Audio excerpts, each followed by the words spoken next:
I'm Bill McBride with BNC3. Today I wanted to share with you 14 thoughts, observations that I have going into 2014. As we embark upon a new year, I wanted to share with you some of the things that I'm thinking about with regard to my business that may be applicable to the things you're thinking about with regard to your business. The first thing is the world in general. Right now, 10.4 pieces of information go into somebody's psyche, conscious, observation. That's what they're exposed to before they make a buying decision. Right now, people have less tolerance for hassles with businesses. They have less tolerance for things that test their patience. What we used to consider as great customer service sometimes was nothing more than a lack of a customer issue. It's like wellness in the medical field. What used to be considered healthy was lack of a disease. We all know that lack of a disease does not make you healthy. True wellness is vital, energetic, feeling good. Customer services now needs to be compared to that same wellness paradigm to disease. It's not going to be okay anymore just to not have customer issues. We're going to have to wow, delight, anticipate customers' needs before they even have articulated them. People are making these consumer behavioral changes in their buying patterns and the way they approach businesses.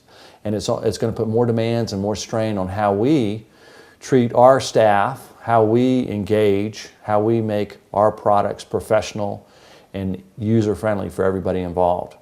So that's the first thing, the impact that's going on with how people are consuming information and what their tolerance level will be with regard to service and expectations. The next thought I wanted to share was about the quantified self. And the quantified self is simply those individuals and those processes in which people are gathering data about themselves. Think about Fitbit, think about Garmin, think about Nike Plus, think about NetPulse, think about a lot of the different technologies that now allow data to be aggregated. I use Quicken for my personal finances. Some people use Mint.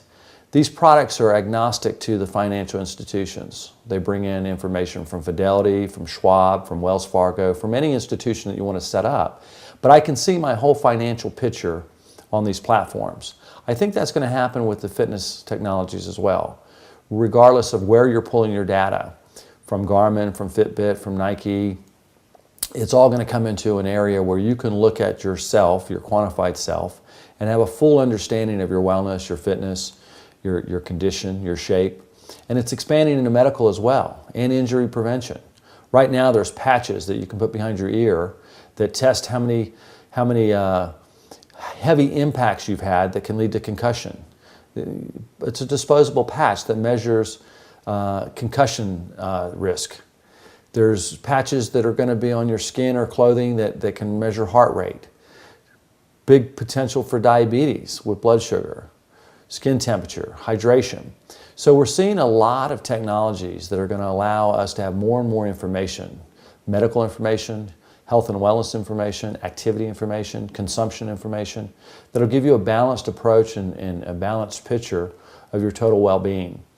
And this is only going to increase, and clubs play a role in that. You're even seeing now equipment manufacturers integrate and embed the technologies into their machines to allow them to be user-friendly with regard to this type of information.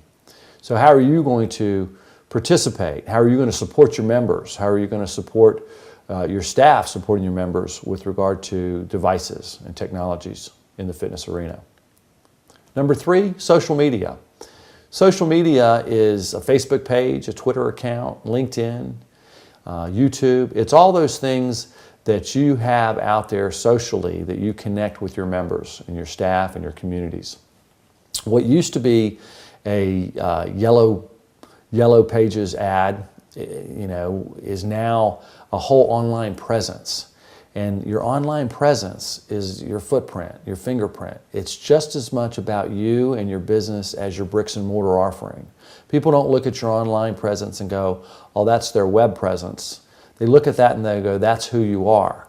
So it's no longer okay to consider social media and your online footprint and the perception in the marketplace as this third thing or this outside event.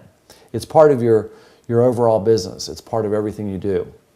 Currently, YouTube is the number 2 highest used search engine, right after Google. And of course, Google owns YouTube. And I think there's a big opportunity to do more video content in our clubs.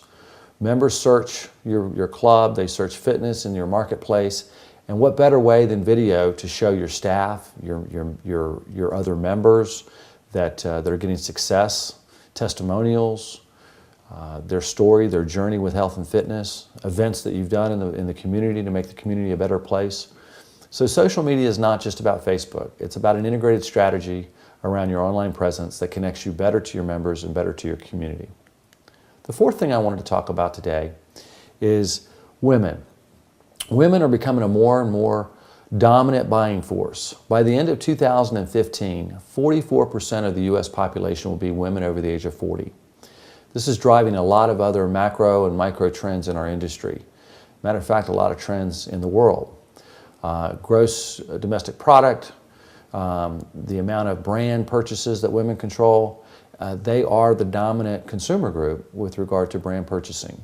So how this changes your physical plant, your physical facility with regard to locker rooms, services, child care, group fitness programming, all those things, there's an opportunity there for consideration.